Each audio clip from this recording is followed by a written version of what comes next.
So you've got your formal emergency management planning circle or team in place. You've done all the work to get them on the same page, understand roles and responsibilities, and you've set up a flexible group with an understanding of how they're going to communicate and how they're going to report into each other. Now we're going to move on to step 2 of the emergency management planning process, which involves setting up the context for your community, because you've got to have situational awareness if you want to develop a good plan, and you don't want to leave any stone unturned.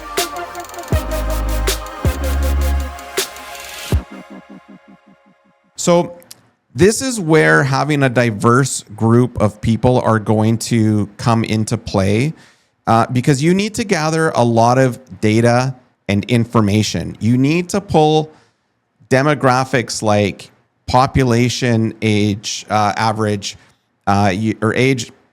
What was I going to say there? Population numbers, average age in the community. You want things like, if you can, through community services, what's the average income?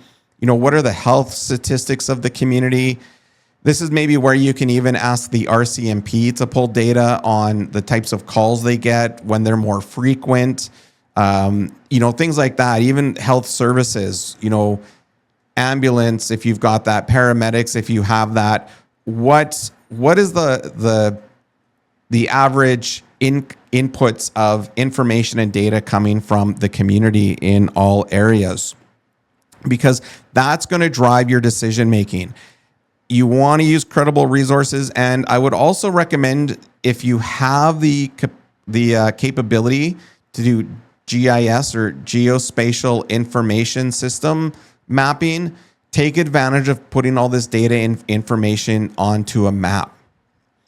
And just as a reminder, if you like this video and find it valuable, please like, subscribe, and comment so other people like you can find this information so they can better support their community's emergency management program.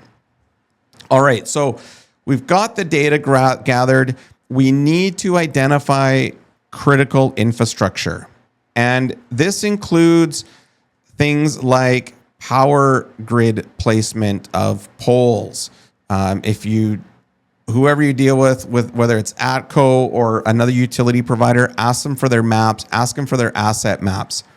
Where are your nursing or health stations or hospitals? Where are your schools, community centers?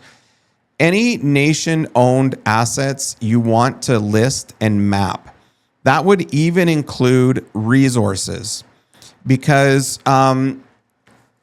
owners, regulators, those you depend on, you want to know where their capabilities lie, where you're getting your critical infrastructure from, because once you start to look at how to mitigate a lot of the damage to these things, having that overlay of their locations is going to help improve the success of creating your operational or response plans.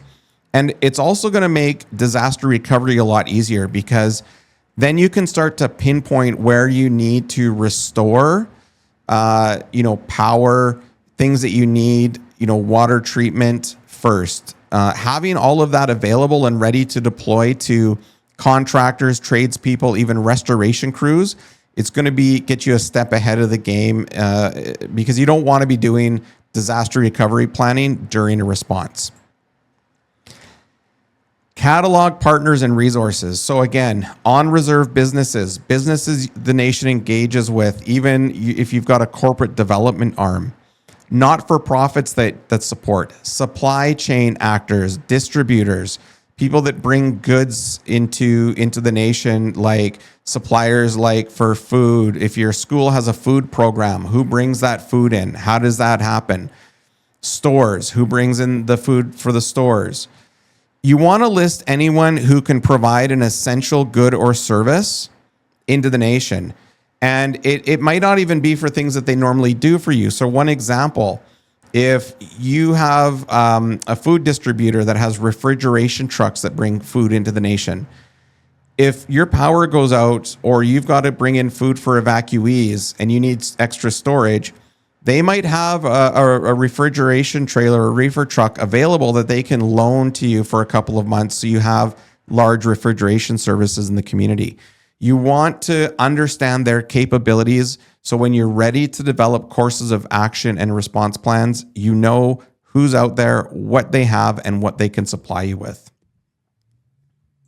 Just hit my button there. Integrated hazard mitigation. So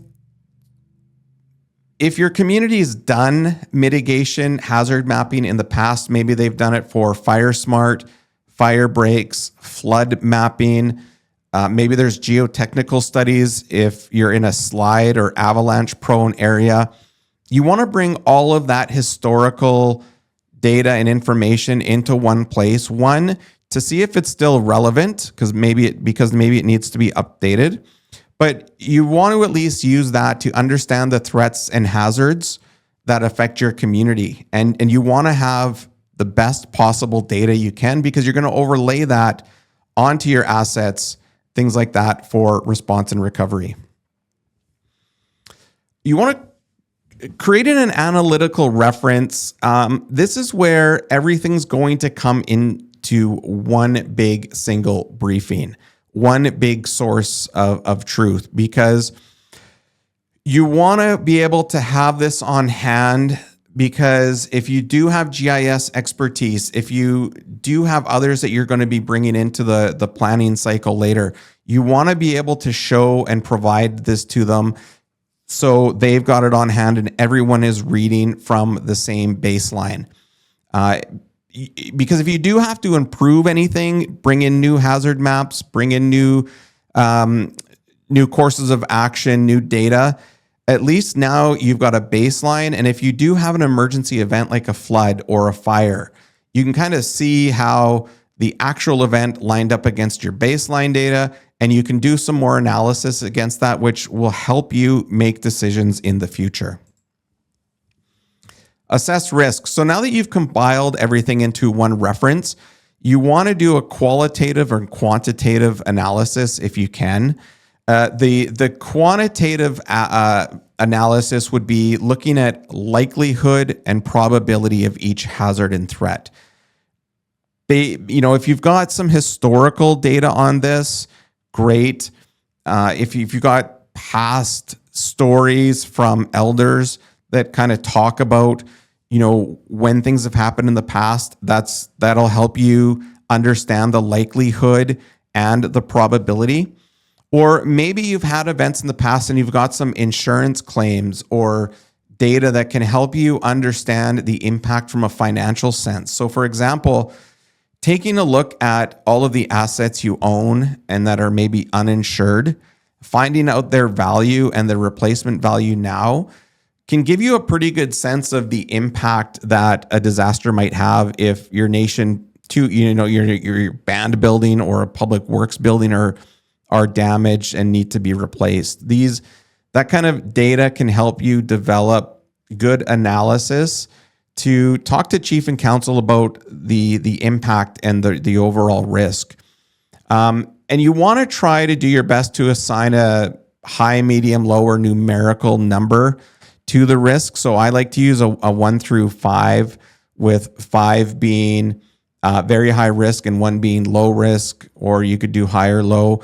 But whatever it is, you want to use a methodical, consistent measurement to be objective as you measure all of this, because again, this is what's going to guide your priorities, goals, and decision making as you move through.